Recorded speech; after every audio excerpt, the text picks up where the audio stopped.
Welcome back. In the previous class, I have talked about the Lyapunov theorems, and what we have seen that how to talk about stability of linear or nonlinear system without solving the differential equation. And in order to do that, I have stated two theorems, one theorem for stability and another theorem for asymptotic stability. And I have told you that both theorem is just provide the sufficient conditions. Another difficulty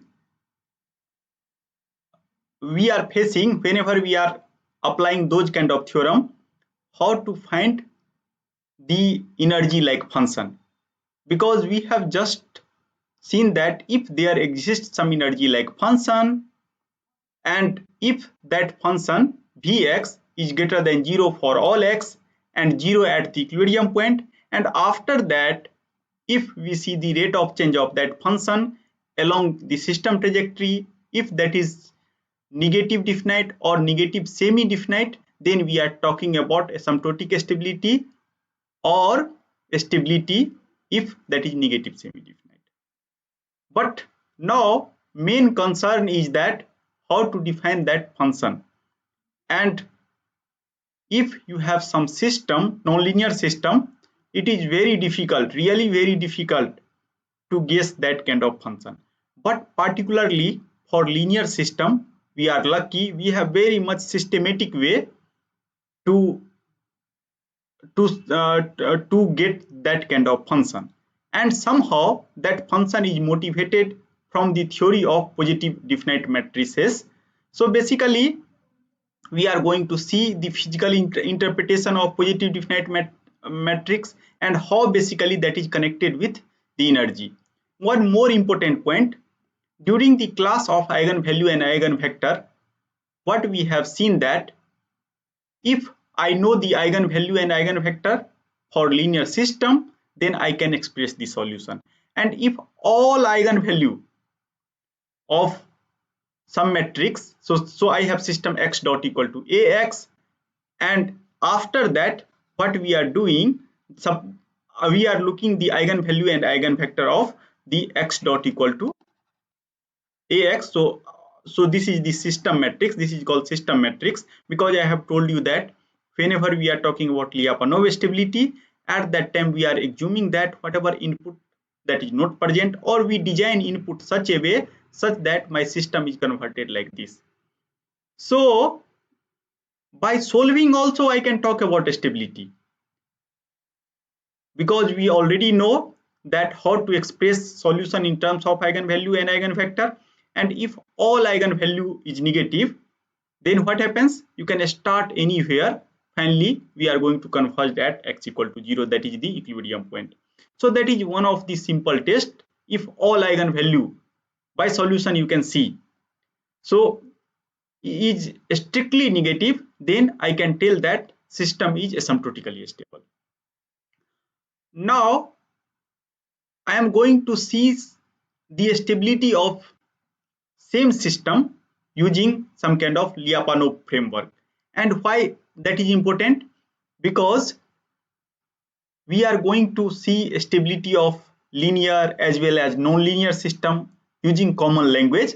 That is one point. Another point, it is possible to show that if I have some less complicated non-linear system, then I can decompose that as a linear system and some other part, and after that same kind of analysis is equally applicable. And due to that reason, Lyapunov analysis of linear system is equally important, and that kind of things I am going to teach you in the next class. But in today's lecture I am going to tell you that what kind of function one can select as a energy function for the linear system. And for that, this class of matrix, that is positive definite matrices, that is very much useful. If you are working on machine learning and some kind of optimization problem, then also this class of matrix is equally important. So let us start the today's lecture. So first I am going to talk about some kind of a square matrix. So whole discussion is based on a square matrix.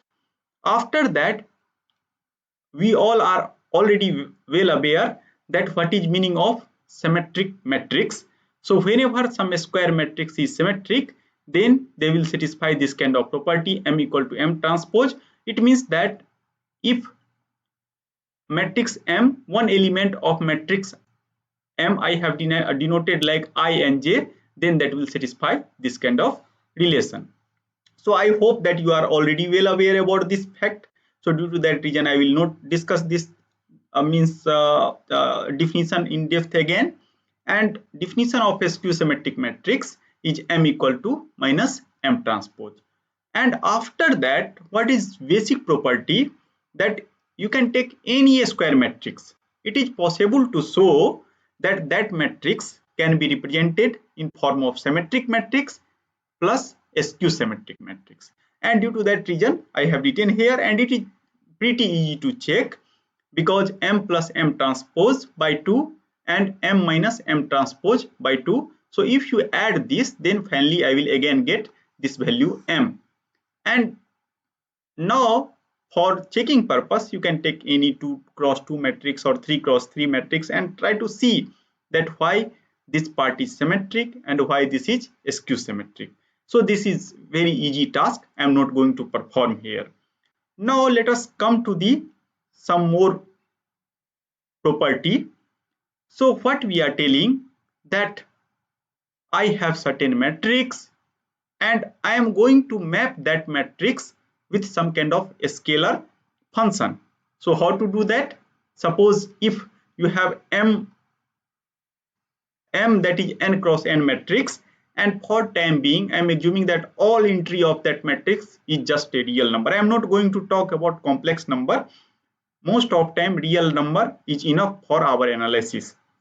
So what I am telling, that I can associate one quadratic function, and we will see that why I am associating in the next part of this lecture. So if I have some kind of matrix, and for example I have taken here as a skew symmetric matrix, means m equal to minus m transpose. So I can choose any arbitrary vector, and this vector I am assuming that is not zero, non-zero vector. Then I can define like this.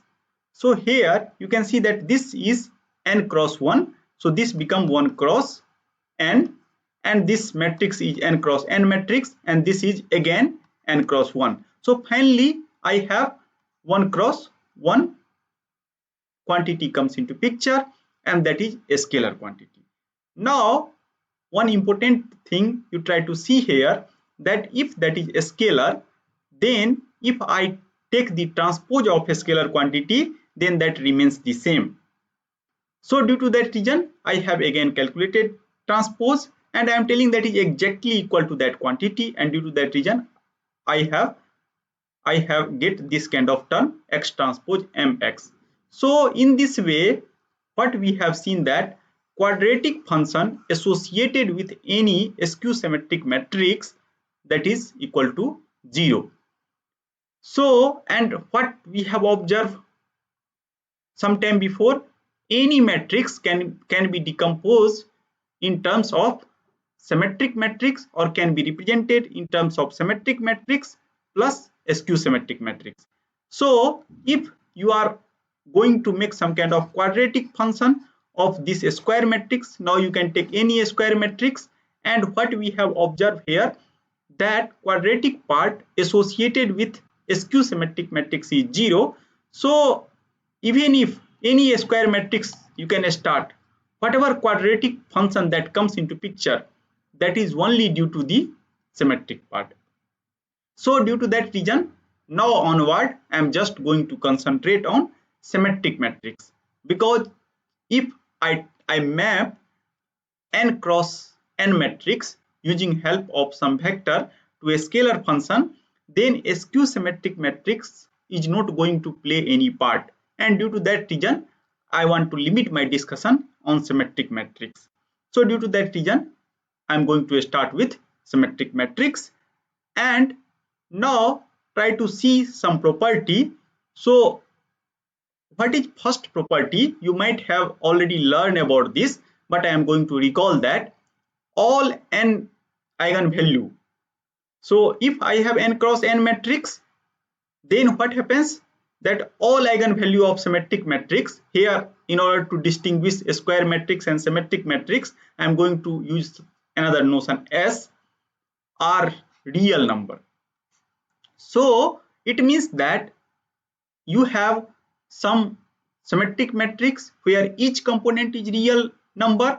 Then if you calculate the eigenvalue, then all are real number. But that is not the case of general matrix. If that is not symmetric, then you can see that even if component is real, then eigenvalue might be complex also. And due to that, but at least I can give guarantee that if I have symmetric matrix, then, and if that symmetric matrix contain only element as a real number, then their eigenvalue is also a real number. And another property, another beautiful property you can tell, that each eigenvalue, I have one eigenvector, so it is possible to choose all eigenvector that is orthogonal, means perpendicular to each other. And due to this property, lot of beautiful things comes into picture. So we will see. And so there exists systematic proof for these two statement, mathematical statement, but I am not going to prove it. I am just going to check. So simplest check, that I am going to start. I have take one identity matrix, means each diagonal element is 1 and all other non-diagonal element is 0, and it is possible to show that I have repeated n number of eigenvalue, that is u1, and one can calculate the eigenvector, because once I know the eigenvalue, and you know that if I have some vector x that operate on that matrix, then eigenvalue comes into picture, and after that I have eigenvector. So I am telling that one eigenvalue is associated with this eigenvector, this particular matrix I, and x is nothing but my eigenvector. Now I have written some remark. So with repeated eigenvalue, and all eigenvalue can be given like this, lambda 1 equal to lambda 2 equal to lambda 3 equal to 1, we have choice of eigenvector. And I have already told you that in this case, if you have symmetric matrix, it is possible to show that you can choose the eigenvalue that is orthogonal. Now if you are able to choose orthogonal, then suppose you have two orthogonal eigenvectors, then it is possible to rescale it by unit vectors. And suppose I have some vector x and y, then we know how to calculate the unit vector. We have to just divide by x square plus y square, a square root of this, and after that y by root under x square plus y square. So rescaling is possible, and due to that reason we have written this point. We can rescale them to a unit vector of length 1. So then those eigenvector q1 and qn are not just orthogonal, but that is also orthonormal. Orthonormal means apart from orthogonal, their length should be unity. So if I have some kind of symmetric matrix S, then here I am able to write Q transpose Q equal to I, because I have already scaled it out to unity. So, and what is Q? So suppose if I have n number of eigenvector, so I am going to put all eigenvector together, and from here you are able to see that what I am assuming, that I have q1, q2, qn are the n number of eigenvector. So if I have n number of eigenvector, which is represented here, that q1, q2 and qn, and their transpose is represented like this, and we already know that is orthogonal. Meaning of orthogonal is that if I not equal to j, then that is 0. If that I equal to 0, then unit, because this is also orthonormal. And apart from orthogonal, it is also orthonormal. So finally we will get this kind of matrix. So it means that if I have some matrix A, symmetric matrix, it is always possible to scale out it out, and after that I will get this kind of relation. We will see this. So now what I am telling, that suppose you have, we write Q instead of X for the eigenvector matrix of S. So suppose you have some matrix, symmetric matrix S, and their eigenvector is, original eigenvector is X, then it is always possible to rescale it into Q, and after that I can write this kind of relation. And since this is orthonormal, so I can write that Q transpose is nothing but Q inverse, because Q transpose equal to identity. It is also possible to show that in reverse way also it is possible to write Q transpose Q equal to I, and because you can take transpose on both sides.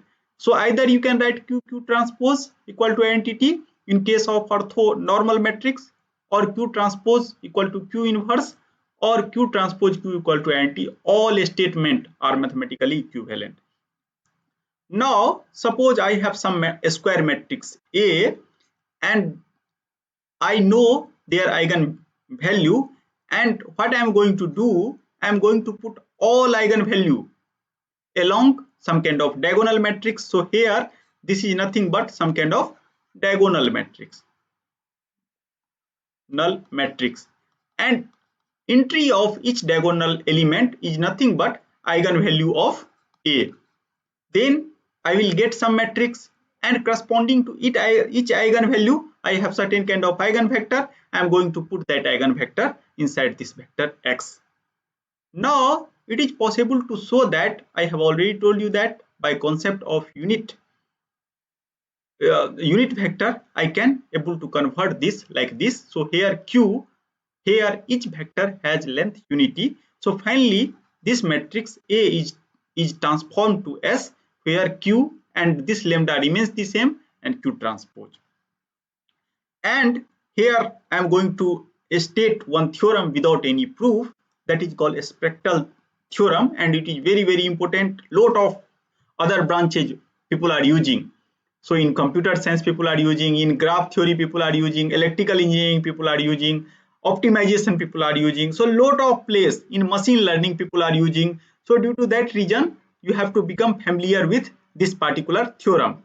So what particular theorem is suggested, that every real symmetric matrix has the form, and what is that form? One can represent this form like this: S equal to Q, and Q is again, I have some kind of matrix that is formed due to eigenvector, and length of each eigenvector is unity, and after that that will satisfy the orthonormal property also. So I have written Q transpose Q equal to I, and here I have already written like this.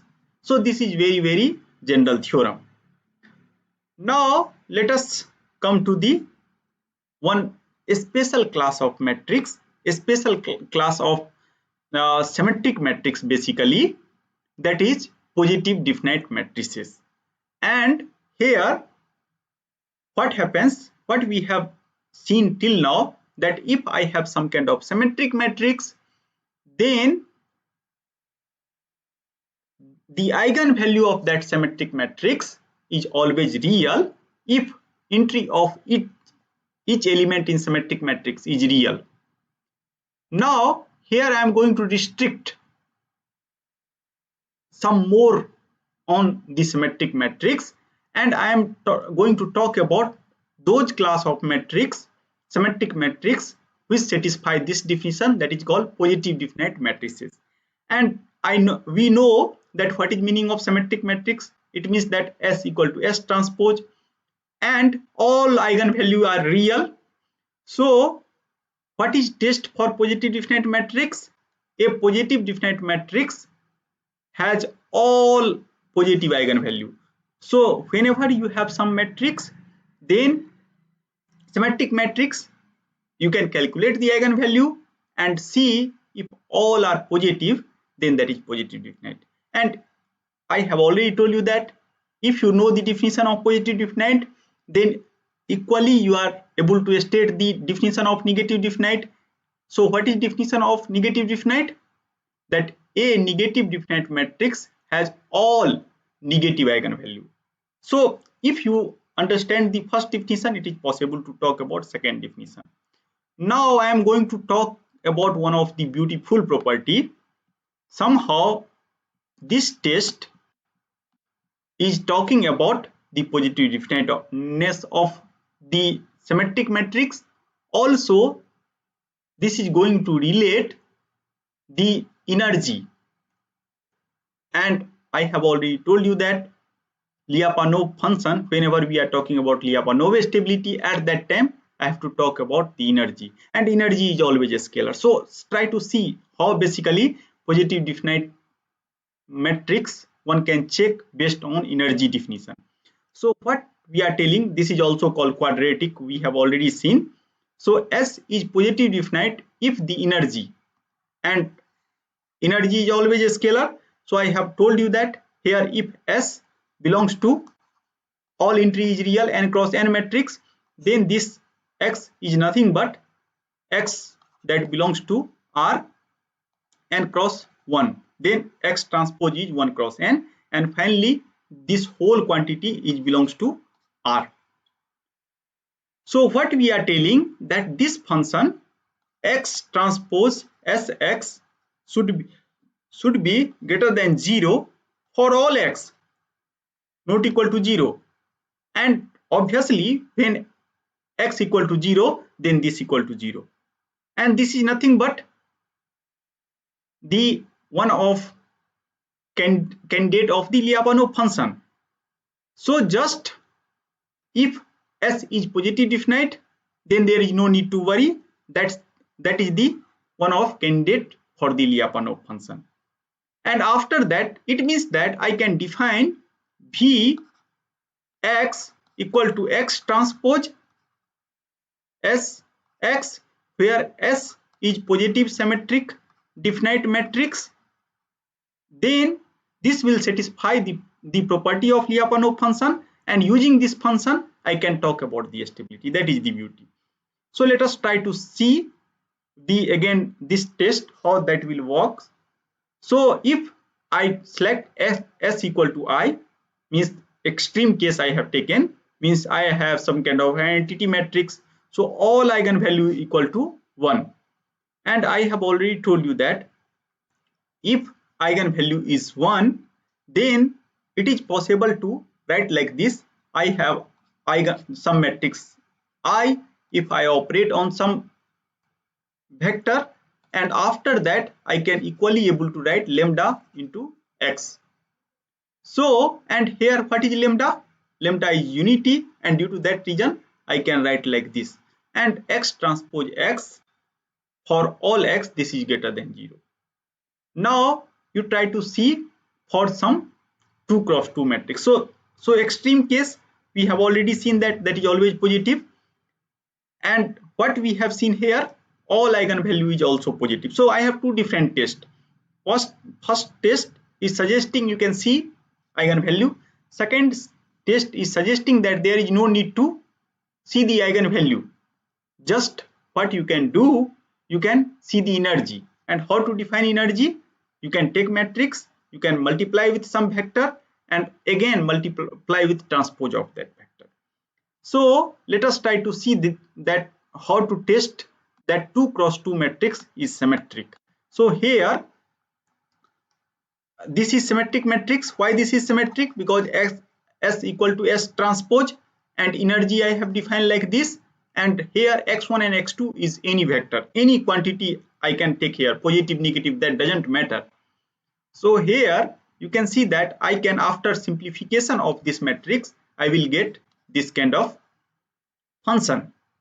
And here if you rearrange it, then it is possible that one can write it in sum of a square form. Sorry.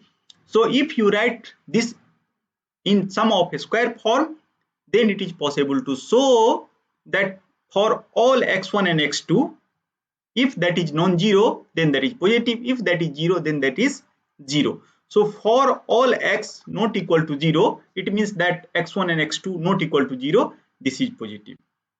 And due to that reason, what people are suggesting that it is possible to show that if this particular matrix is symmetric, then by some simplification one can show this kind of things, and this is called sum of a square form. And if you check the literature, then sum of a square programming is also comes into picture. So somehow sum of a square programming is again related to the positive symmetric definite matrix. Now let us try to see that what is energy and what is eigenvalue. So I have already told you that suppose if I have S and that S is symmetric matrix, then I can, for if S is matrix, then I can always write like this by definition of eigenvalue and eigenvector. And if you substitute here, then you can see that if lambda is positive, then I can always give guarantee that this is 0 for all x. So here, and we already know that whenever we are some kind of matrix, symmetric matrix X, and if that is positive symmetric, then all eigenvalue is positive. So from this relation, one can easily tell that energy, if energy is positive, then this eigenvalue is equally greater than 0. And due to that reason, for same thing, two different tests are available. Apart from these two tests, I have three more tests. Using that, it is possible to show that some matrix is positive, symmetric, definite. Another test is like this. Suppose you have some matrix S and that is symmetric matrix, and if you are able to express that symmetric matrix like A transpose A, where A you have to take care that all column should be independent. If that is not independent, means dependent, then I cannot give guarantee that S is always positive, symmetric, definite. Another test, so one test that whenever you have some kind of symmetric matrix, just you can try to decompose it like A transpose A. I will show you one example. After that, another beautiful test, and in almost all control book, this test is written that all leading determinants di, if that is positive, then I can tell that symmetric matrix S are positive, means that will satisfy two tests, test of energy as well test of eigenvalue. So by just seeing the determinant, I can again talk about the positive definiteness of matrix. And another test that is related to pivots. I will tell you that what is meaning of pivot for some particular matrix, because using this it is possible to decompose the matrix in some kind of simpler form.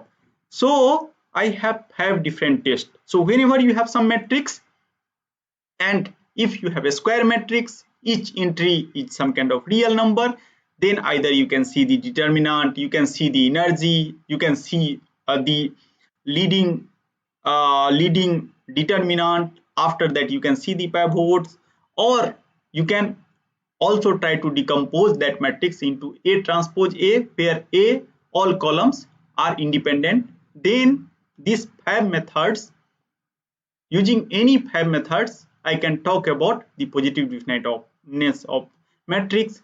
And I have already told you that whenever I have positive definite matrix, then I can always able to find some kind of positive definite function, that is nothing but Lyapunov function, Lyapunov like function, and we can use that as a energy function. So let us try to see discussion one by one. So I have already talked about two tests. Now I am going to talk about the test number 3, that is related to A transpose A, and that is very obvious. Suppose if I am able to decompose this matrix by A transpose A, then I can rewrite like this, A transpose A, and after that I am going to combine these two terms, and we know that if I have AB, so AB transpose is nothing but B transpose A transpose, and due to that reason this kind of things comes into picture. Now what happens, that if we are able to write a square matrix like this, then I have something like AX square, and that is nothing but the length of a square of the vector AX. So in this way we are telling that if you see the energy is nothing but length square of the vector, and here vector is A into X, and we have already decomposed this matrix X by A transpose A. Try to see that why we have retained that columns must be independent. If column is dependent, then what happens? So here you can see that this is my matrix A. So here this is here you try to see this column. So I have 1 and 3. This is my column of this matrix. So if you see, because I have 1 1, and after that I have 1 2, and I have after that 1 3. So try to see that is it possible to express this particular column third using these two odd note. And if you see this, it is possible to show that there exists some kind of dependency, and it is obvious because here you can see that I have to find the two variables, but I have three unknowns. So I have two unknowns, but I have somehow three relation. So obviously this is dependent. And if this is dependent, then what kind of case comes into picture? Here you can see that if I select some vector S like 1 minus 2 and 1, then what happens if you formulate the energy, then that is 0. So what happens? But what I am telling that whenever I have some kind of positive definite function, then X transpose S into X, that is always positive. That is not 0. 0 only at when I have X equal to 0. But at non-zero also I have 0. But you might have seen that from here I have, although that is something like 0, but I can express like this, so that is never negative. And due to that reason I have, if A is, even if A is not independent dependent, then I can talk about semi-definite. So at least always I have semi-definite. So, and you have already seen that this test is also equally important, because whenever we are talking about stability, at that time what we are telling, that energy function should be positive definite, and their rate of change of energy function along the system trajectory, that should be negative semi definite for stability, just for stability. So here if you understood the definition of positive semi definite, then you are able to understand the definition of negative semi definite. So it means that if I am able to decompose this matrix S such that I can write like A transpose A, if A all columns are independent, then that is always positive definite. If that is dependent, in worst case, then I can get the semi definite. But that is never negative definite. Why never negative definite? One can see from here, because that is the length of vector Ax square. So that is never negative, but might be 0, and due to that reason we have retained this sentence is never negative. So semi definite allow energy, eigenvalue, determinant, pivots of S to be 0. So whenever we have some kind of semi definiteness kind of condition, then eigenvalue is 0, and corresponding to that eigenvalue I have eigenvector, and if you multiply with that vector here, then you are getting 0 energy. So let us try to see the another two test, determinant test. So you have to see the leading means determinant. So this is leading determinant. If all are positive, then I can tell that this matrix is again positive definite matrix. Another test that is related to pivot, and pivot is nothing but the ratio of two determinant. So suppose if you have to calculate the pivot here, then I have 2 by 1 because dk by dk minus 1, so nothing is here. So due to that reason I have written 2, and after that second pivot is 3 by 2, and third one is 4 by 3. In this way one can define the pivot, and whenever determinant is positive, then pivot is obviously positive. Let us try to see that what is role of these three, means role of why we have stated determinant, pivot, because these are important somehow.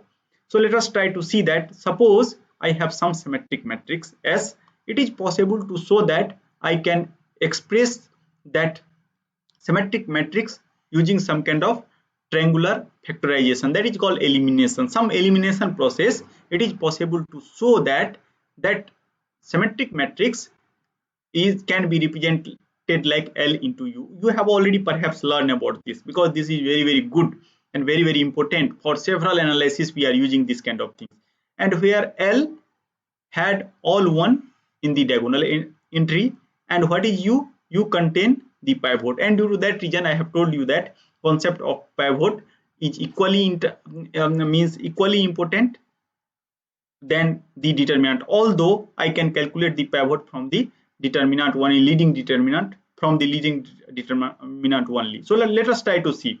Suppose here I have symmetric matrix, so here this is S, so it is pretty easy to check that S equal to X transpose, and after that you can see that all diagonal entry is 1, and after that by adjusting we get this, and after that whatever this leading diagonal, where that is nothing but pivot, because I have already calculated the leading determinant, that is 2 3 4. So from here you are able to see that what is role of that pivot. So here that kind of things comes into picture. So at least you are able to guess these two, and after that you have to adjust another, you have to adjust. It means that I can express symmetric matrix in this kind of factorization, LU factorization, or triangular factorization people are telling. Now let us try to see another thing, that it is possible to put this whole pivot inside some kind of diagonal matrix, and where each entry of diagonal matrix is nothing but pivot. And here you try to see that here this is lower triangular matrix, and this is again some kind of lower triangular matrix, and that is transpose of that. So in this pull out the pivot in D, then I will again express same matrix S like LD L transpose, and due to that reason we might see some theorems where we are, means now one can write some matrix H L in this form, and it is possible to show that this particular things is nothing but some kind of eigenvector that is associated with this eigenvalue. After that, now try to see that another thing, that I have told you that any symmetric matrix can be also written like this, and due to that reason, means if now what you can do, you can whatever pivot element you can divide into two parts. So root 2, so that will multiply with all, and root 3 by 2, root 3 by 2 multiply with all, and due to that reason this form comes into picture. So what we have seen here, if I know the pivot, then I am able to do these three things. Either you can talk about the triangular factorization, I can also express the symmetric matrix like this or like this, and after that now we try to connect the positive definite matrix with minimum problem. So suppose that you have some symmetric matrix, and now I have 4 different tests or 5 different tests. One test I haven't written because that is based on again A transpose A, So again that is motivated from the pivot. So determinant, so I have to check this determinant should be greater than 0, and after that complete determinant, that is greater than 0. Second, that is ratio of the leading diagonal, so that is a greater than 0, and after that this by this, and due to that reason this comes into picture.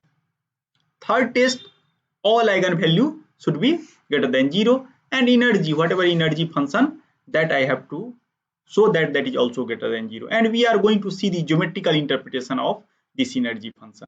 So for that, what I am going to do, I have selected some arbitrary matrix and positive symmetric matrix. So due to that reason, I have put some kind of element. So here this and this element should be same. So B, here I have A, B, C, D. For simplicity, I am also putting AC equal to 5.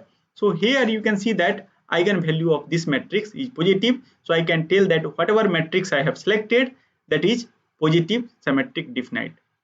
So now whatever energy that is associated with this this particular matrix, that should be also greater than 0, because we are telling that both tests are equivalent, and due to that reason, if eigenvalue is positive and matrix is symmetric, then equally I can write like this. And if you see this the shape of this, it means that again I have told you that how to draw this function. So energy function, it means that this is three-dimensional graph, E, X and Y.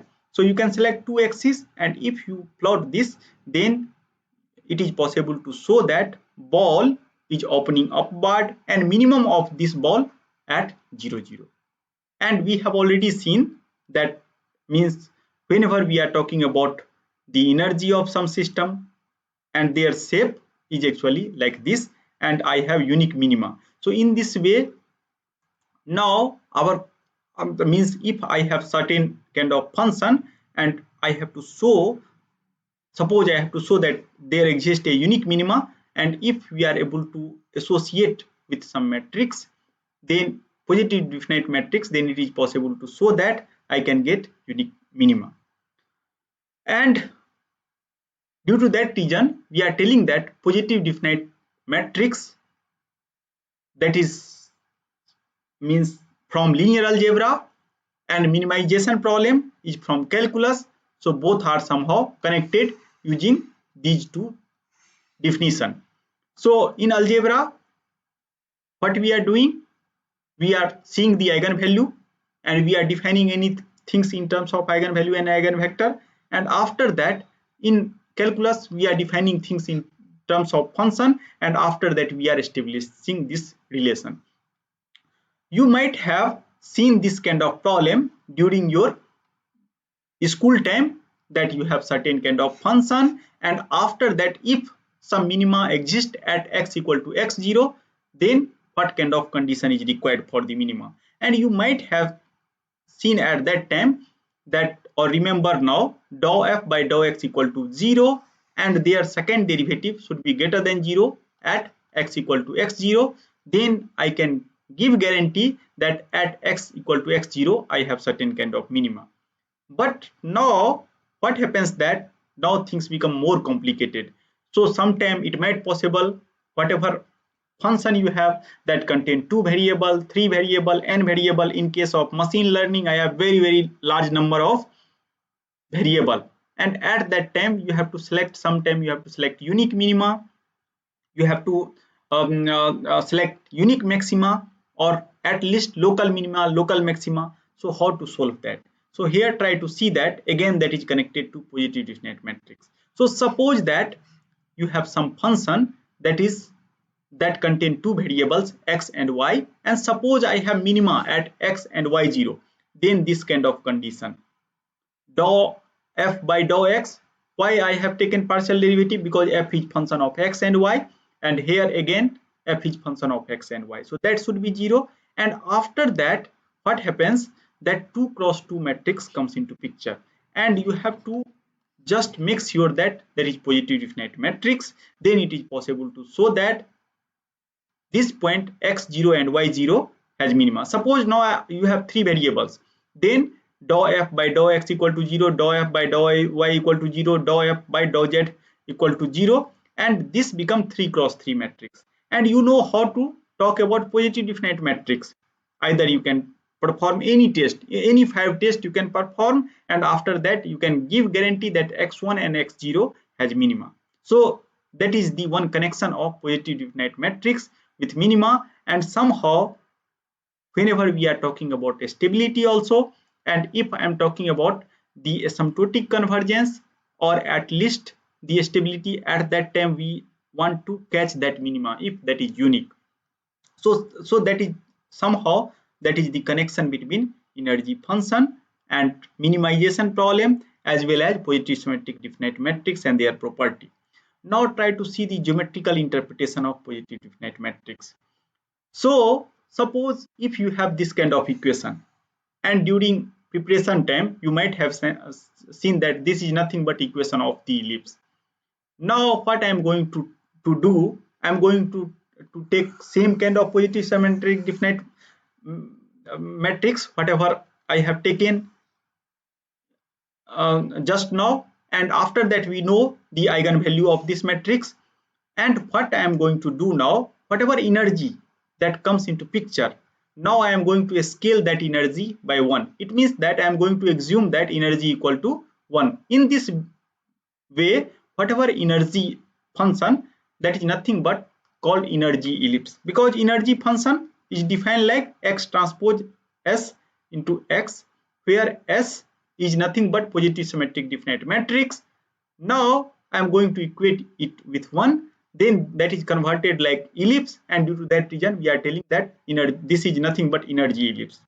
Now we are going to see the shape of energy ellipse. So what we are telling that whenever you are putting this equal to 1, then geometrically what we are telling that graph of energy is some kind of ball opening upward, we have already seen. Now I am going to cut that ball with this height, x transpose s into x equal to 1, because this is a scalar, so I can equate it with a scalar.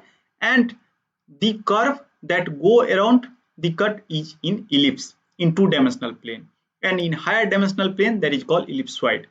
And now try to see that I have two eigenvalue. We have calculated, one is 9 and another is 1. So we have already calculated the eigenvalue, and corresponding eigenvector if you calculate, then that is 1 1 and 1 minus 1. So this is eigenvector connected with 9, and this is eigenvector connected with 1. And whenever you are getting eigenvector, you can means scale it out to unit vector. And I have already told you that one can always represent like this. And whenever I have some kind of the eigenvalue of this matrix is, if that is eigenvalue of this matrix is positive, it means that that will also satisfy the positive energy test, and also one can represent that into sum of a square form. And I am going to equate that energy equal to 1 in order to see the shape or geometrical interpretation of this energy ellipsoid. So what happens that you try to see this ellipsoid, so this is tilted ellipsoid, and now from this equation you are able to see the length of major axis and minor axis. So length of the major axis is 1, and this is 1 by 3, because we all know that how to calculate this, because I am putting so 1 by 9, so 1 by 3 square, and here 1 square. In this way we are getting. So what is interpretation here? And after that you try to see that why this point comes into picture from here. That is very much clear that this is in the direction of the 1 by root 2 and 1 by root 2. So normally this ellipse, energy ellipse, is nothing but the tilted ellipse, where axis of the tilted ellipse point along the eigenvector of S.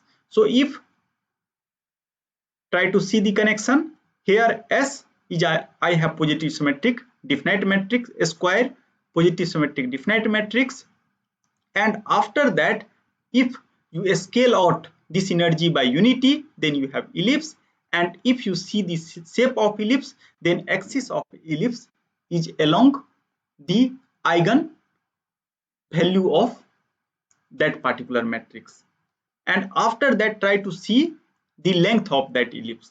So I can also talk about length. Length is nothing but a square root 1 by a square root of the eigenvalue.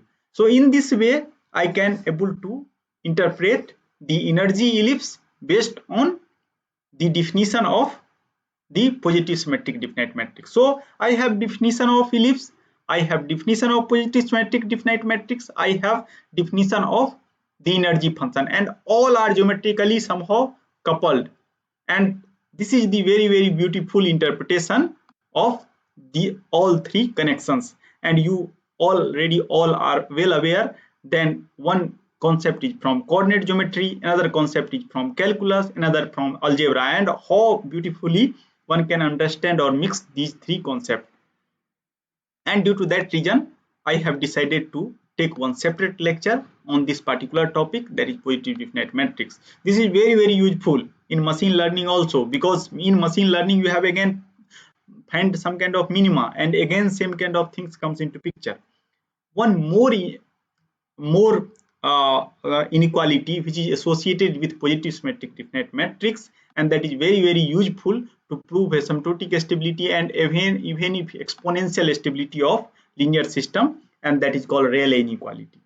And what is Rayleigh inequality is suggesting that suppose you have some kind of Lyapunov like function or energy like function associated with S as a positive definite matrix, then it is possible to talk about upper bound as well as lower bound of this energy. And how to calculate upper bound? That is lambda max. Lambda max is the maximum eigenvalue of this S. We know both are positive.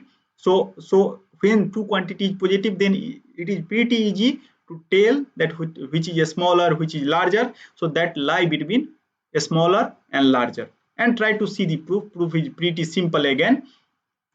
I can always able to write S matrix like this. We have already seen this is from orthogonality condition, and after that or both are orthonormal, and I have already talked what is meaning of Q, what is meaning of lambda. So from here you can see that I can write like this, and after that I am going to define this Z equal to Q into X, then automatically this comes into picture. And after that if you see this diagonal matrix means lambda, then what happens, that lambda is nothing but diagonal matrix containing a smaller and larger eigenvalue, means all eigenvalue that is containing. And how to calculate the eigenvalue from this matrix? So I know the minima and maxima, so this is identity matrix. So if I scale, take a smallest eigenvalue and multiply with I, then obviously this matrix, because this is matrix, and whenever we are talking about the this kind of relation, it means that this relation is component wise. So due to that reason I can write like this, and after that what I am going to do, I am going to multiply both side by this. You can see here one more property, that is due to ortho normal, that is lambda transpose Z transpose Z equal to X square, because Q transpose Q equal to identity. Due to that reason this comes into picture, and after that I am going to multiply X square, means X. First I will multiply X in this X transpose in this side, then X transpose comes into picture, and again this, and after that again I am going to multiply with X transpose. And if you substitute this here, then what happens, this original Rayleigh inequality comes into picture. So now in second class I am going to use this inequality without proving it. So that is very pretty easy. I have S as a positive symmetric definite matrix, then I am able to write like this. And you know that what is lambda max, lambda mean, that is maximum and minimum eigenvalue. And it is possible to show that if you have time varying matrix MT, that is uniformly, again I am telling that MT as a square matrix, but entry of each matrix is depending on time, so that is uniformly. Whenever time comes into picture, then this term already comes into picture. that's uniformly. Uniformly means we are hoping that for all t same kind of relation holds. So positive definite if I have this kind of condition. So this is also useful if you are dealing with robotics, then this kind of inequality is equally useful. Now I am going to conclude this lecture. So what we have seen that I have some square matrix M. I can write that square matrix as a symmetric matrix and skew symmetric matrix. If I define some kind of energy like function with help of some kind of symmetric matrix, then what happens that skew symmetric matrix, role of skew symmetric matrix is 0. Due to that reason, whenever we are constructing some kind of symmetric matrix and associate that with energy like function, then we are just considering the symmetric part of a square matrix. We are not worrying about the skew symmetric part. After that, due to that reason, in this whole lecture I have talked about symmetric matrix. After that, there are 5 different ways to check how one can give guarantee that matrix is symmetric. After that, I have relate the symmetric matrix with the energy function, and now we know that how to construct energy function, and this kind of energy function is very useful for talking about stability of linear time invariant system. And in next class I am going to use that particular positive definite function in order to define the energy in case of the linear system. We have also seen the geometrical interpretation of the positive symmetric matrix associated with the energy as well as ellipse. So with this remark, I am going to close the today's lecture. So thank you very much.